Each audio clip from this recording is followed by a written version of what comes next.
Salam müəllimlər, hər vaxtınız xeyir olsun. Əziz müəllimlər, hal-hazırki mövzumuz 9-cu sinif texnologiya dərsliyindən yun, ipək, pambıq və kətan parçalardan hazırlanmış geyimlərə qulluqdur.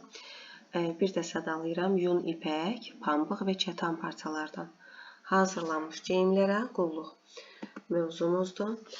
Gözəl və dəbli geyim hər kəsin arzusudur. Yun kostyumdan tutmuş, kətan köynəyə qədər bütün geyimlər əsaslı qulluq və baxım tələb edir.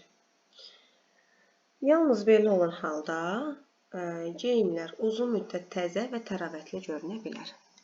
Bəli.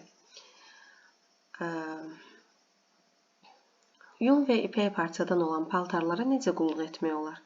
Necə qulluq etmək lazımdır? Elə bu məqsədlə istehsalçılar hər bir geyim növünün üzərinə ona qulluq haqqında əmtəə yarlığı bərkidir. Bəli, əmtəə yarlığı bərkidir. Deməli, əmtəə yarlığı nə üçün imiş müəllimlər? Hər geyim növünün üzərinə qulluq haqqında. Deməli, ona necə qulluq eləyəcək və buna görə də əmtəə yarlığı bərkidilir. Yun və ipək paltarlar üçün əmtəə yarlığındakı simvolların izahı aşağıdakı cədvəldə göstərilib. Gəlin baxaq.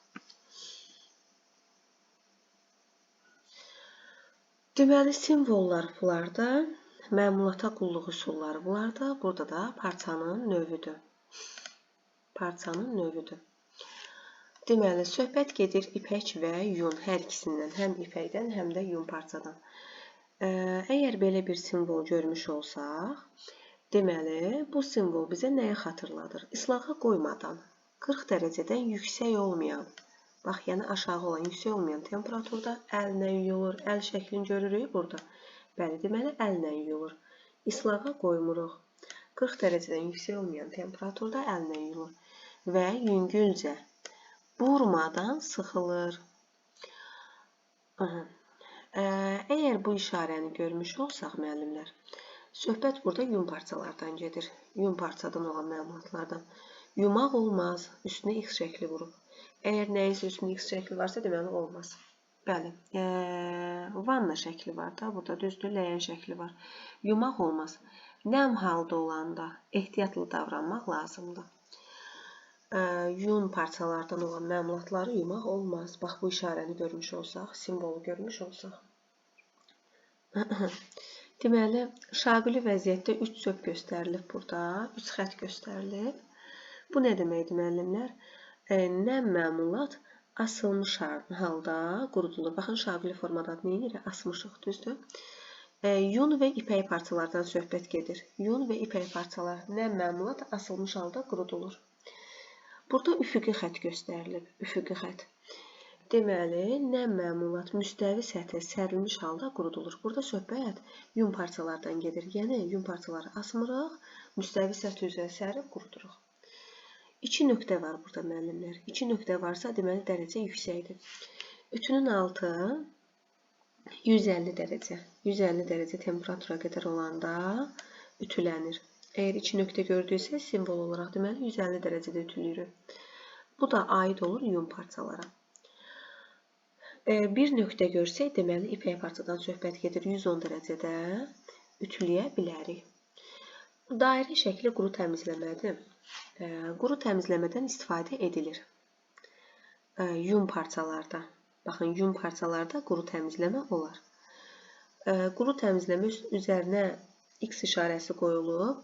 Deməli, quru təmizləmə qadağandır, olmaz. Bəs hansı parçalara? İpək parçalara.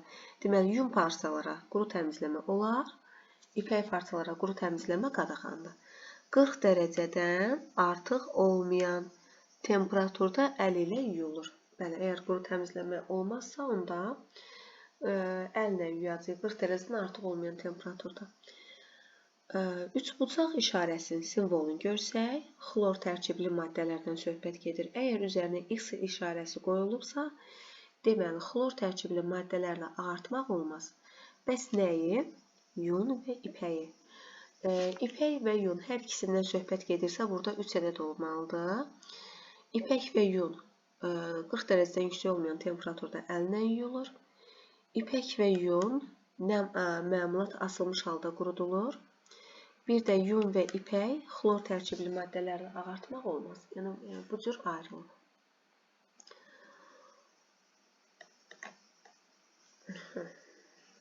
Növbəti slaydımıza baxaq müəllimlər. Artıq biz burada yerləşdirmə edəcəyik.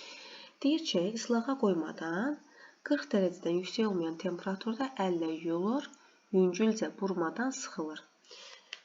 Bəli, siz videoda baxıb, videonu dayandırıb özünüz üçün refleksiya etmiş ola bilərsiniz. Bəli, müəllimlər, baxın, söhbət bu simvoldan gedir. Nəm məmulat asılmış halda qurudulur. Asılmış halda hansıdır? Şaquli vəziyyətdə idi. Bəli, baxaq. Asılmış halda qurudulur. Daha sonra ütünün altı 150 dərəcə temperaturda. 150 dərəcə hansı idi? 2 nöqtə idi, düzdür? 2 nöqtə. Bəli, bax, bunu qeyd edirik bura. Daha sonra yumaq olmaz. Nəm halda olanda ehtiyatla davranmaq lazımdır. Bəli, yumaq olmaz. Ləyənin üzərinə X işarəsi qoyulub, yəni olmaz. Ütünün altı 110 dərəcə temperatura qədər olduqda ütülənir. Bir nöqtə idi, düzdür? Bir nöqtəni də qeyd edirik bura. Quru təmizləmədən istifadə edilir. Yəni kimyəvi təmizləmə olar. Hansı idi quru təmizləmə? Bəli, dairə idi. Dairəni də yerləşdirdik bura. Xlor tərkibli maddələrlə ağartmaq olmaz. Xlor tərkibli maddələr 3 bucaq idi, düzdür? 3 bucaq. Əgər ağartmaq olmaz deyirsə, 3 bucağın üzərinə X işarəsi qoyulmuş simvoluna qarşılaşa bilərik. Quru təmizləmə qadağandır. 40 dərəcədən artıq olmayan temperaturda əlinə yuyulur. Quru təmizləmə hansı idi? Dairə işarəsidir. Əgər olmaz deyirsə, üzərinə X işarəsi olacaq. Bəli, bu da buradadır. Bəs bu qalan işarə nəyin idi, müəllimlər? Bunu R bölməsinə qeyd edərsiniz. Bunu mən deməyəcəm. Bunu R-yə qeyd edərsiniz. Burada şaqulə asmışdıq. Bəs burada necə asacağıq? Onu qeyd edərsiniz. Növbəti slaydımıza baxaq, müəllimlər. Yenə biliyimizi möhkəmləndirmək üçün burada cədvəl vermişəm. İslağa qoymadan 40 dərəcədən yüksək olmayan temperaturda əllə yuyulur, yüngülcə burmadan sıxılır. Bunlar ipək yun parçalara aid idi. Hansı idi, müəllimlər? Bəli, bunu yerləşdiririk bura. Daha sonra nəm məmulat asılmış halda, yəni şaquli vəziyyətdə yun və ipək parçalara aiddir. Bəli, bax, bu üçünü birləşdirmişəm. Asılmış halda, yəni şaquli vəziyyətdə. Xlor tərkibli maddələrlə ağartmaq olmaz. Xlor hansı idi? 3 bucaq idi, düzdür? Bəli, 3 bucağın üzərinə X, yəni olmaz. İpək və yun və ipək, baxın, burada oxşar cəhətləri 3 dənədir, hansı ki, hər üçünə aiddir, belə deyək. Əllə 40 dərəcədən yüksək olmayan temperaturda əllə yuyuruq, asılmış halda quruduruq. Bir də xlor tərkibli maddələrlə ağartmaq olmaz. Bax, bu ikisinə də aiddir. Həm ipəyə, həm də yuna. Yumaq olmaz. Nəm olan halda ehtiyatla davranmaq lazımdır. Yumaq olmaz. Bəli, bu ancaq yuna aiddir. Bəs yumaq olmaz. Nə etməliyik biz onu? Yumaq olmazsa, onda quru təmizləməyə verə bilərik. Bəli, quru təmizləməyə verə bilərik yun parçaları. Biz onu hansı dərəcədə ütülüyürdük? Yun parçaların ütülənməsi, bəli, 2 nöqtə idi. Bunu da yerləşdiririk bura. Daha sonra yun parçalar dedik ki, nəm məmulat dedik, asılmış halda qurudulur, amma hər ikisinə aid idi, düzdür? Əsasən yun parçaları biz müstəvi səthi üzərində nə edirdik? Sərilmiş halda qurudurduq. Müstəvi səthi üzərində sərilmiş halda. Gəldik ipək parçaları.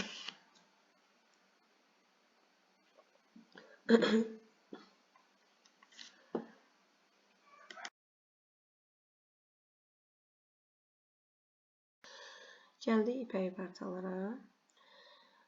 Dedik ki, quru təmizləmə qadağandır. Quru təmizləmə hansı idi? Dairə idi, düzdür? Əgər qadağanlısı üstünə X işarəsi olacaq. Ütünün altı 110 dərəcə temperaturda, bəli, bir nöqtə 110 idi, ipək parçaya aid idi. 2 nöqtə isə 150 idi, yun parçaya aid idi. Müəllimlər, ümidvaram ki, simvolları gözəlcə öyrəndiniz.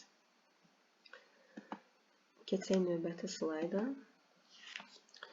Deməli, vaxt və pul sərfini azaltmaq üçün bunu biraz böyüdüm.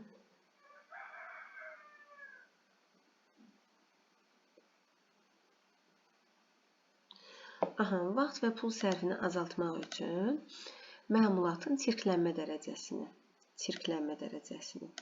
rəngini, parçanın növünü nəzərə almaqla yuyulma və təmizləmə zamanı ediləcək yuyucu təmizləyici vasitələrin təsir gücü haqqında məlumatlı olmaq lazımdır. Deməli, vaxt və pul sərfini. Niyə belə vaxt və pul sərfini deyir? Məsələn, ağ paltarları yuyucu vasitələr ki var, üzərində rəngli, belə deyək də, tozlar var. Ağ paltarların üzərinə düşür və onu çıxarmaq qeyri-mümkündür. Biz onu necə yumaq qaydasını bilməliyik ki, biz onu ağ paltarları yuya bilərik və yaxud da rəngli paltarları bilmədən ağ paltarlarla qarışdıra bilirik. Və yaxud da ki, rəngli paltarları xlor tərkibli, belə deyək, yuyucu tozlarla yuyanda 1-2 yumadan sonra geyimlərimizin rəngi getmiş olur. Bəli, bunlara diqqət etsək, geyimlərimizin ömrü uzun olmuş olacaq. Bir də oxuyuram müəllimlər, vaxt və pul sərfini azaltmaq üçün. Vaxt və pul sərfini, yəni 2 dəfə yudu, rəngi getdi, məcburi yenidən alaq. Vaxt və pul sərfini azaltmaq üçün məmulatın çirklənmə dərəcəsini, rəngini və parçanın növünü nəzərə almaqla yuyulma və təmizləmə zamanı istifadə ediləcək yuyucu təmizləyici vasitələrin təsir gücü haqqında məlumatlı olmaq lazımdır. Yuyulmadan öncə məmulatları çeşidləyirik. Necə çeşidləyirik? Parçanın növünə görə, parçanın rənginə görə, parçanın çirklənmə dərəcəsinə görə. Bəli, gəlin müəllimlər, tanış olaq yun parçaları, yun ipək parçaları, bir də ipək parçalarına nə etməliyik? Yun parçadan olan məmulatlar hazırlanmış geyimləri tərs üzünə çevirib sərmək lazımdır ki, rəngi bozarmasın. Bəli, yun parçadan hazırlanmış geyimləri necə səririk? Tərs üzünə səririk. Bəli, qeyd edirəm burada, tərs üzünə. Səliqəsiz yazdım. Bəli, tərs üzünə səririk. Tərs. Daha sonra, yun məmulat yuyulub ütülənəndə sıxılır. Ona görə də nəm istemal zamanı məmulatın üzərinə nəm parça sərilir. Deməli, yun məmulat yuyulub ütülənəndə sıxılır. Ona görə də nəm istemal zamanı məmulatın üzərinə nə səririk? Nəm parça səririk. Ütü altlığının temperatur rejimi, artıq biz bunu bilirik, 150 dərəcəyə qədər olmalıdır. 150 dərəcəyə qədər. Bax, çox demir ha, 150 dərəcəyə qədər. Astarlı geyimlər üz hissədən nəm parça və isti ütü vasitəsilə ütülənir. Deməli, astarlı geyimlər necə ütülənir? Nəm parça və isti ütü vasitəsilə. Daha sonra, burada nə öyrəndik? Müəllimlər dedik ki, neyinirik? Yunları nəm parça ilə və isti ütü vasitəsilə ütülüyürük. 150 dərəcə yun parçaları ütülüyürük. Yun parçadan olan məmulatlar ev şəraitində benzin, aseton, naşatır, spirti kimi vasitələrin köməyi ilə təmizlənir. Deməli, nə ilə təmizlənir? Benzin, aseton, naşatır, spirti kimi vasitələrin köməyi ilə təmizlənir. Bu vasitələrdən istifadə zamanı ehtiyatlı olmaq lazımdır. Əgər əl altında belə vasitələr yoxdursa, kimyəvi təmizləmə məntəqələrinin xidmətindən istifadə edilməlidir. Bəli, ev şəraitində neynədik? Benzindən, asetondan, naşatırla təmizləyə bilərik. Ehtiyatlı olmaq lazımdır ki, özümüzü yandırmayaq.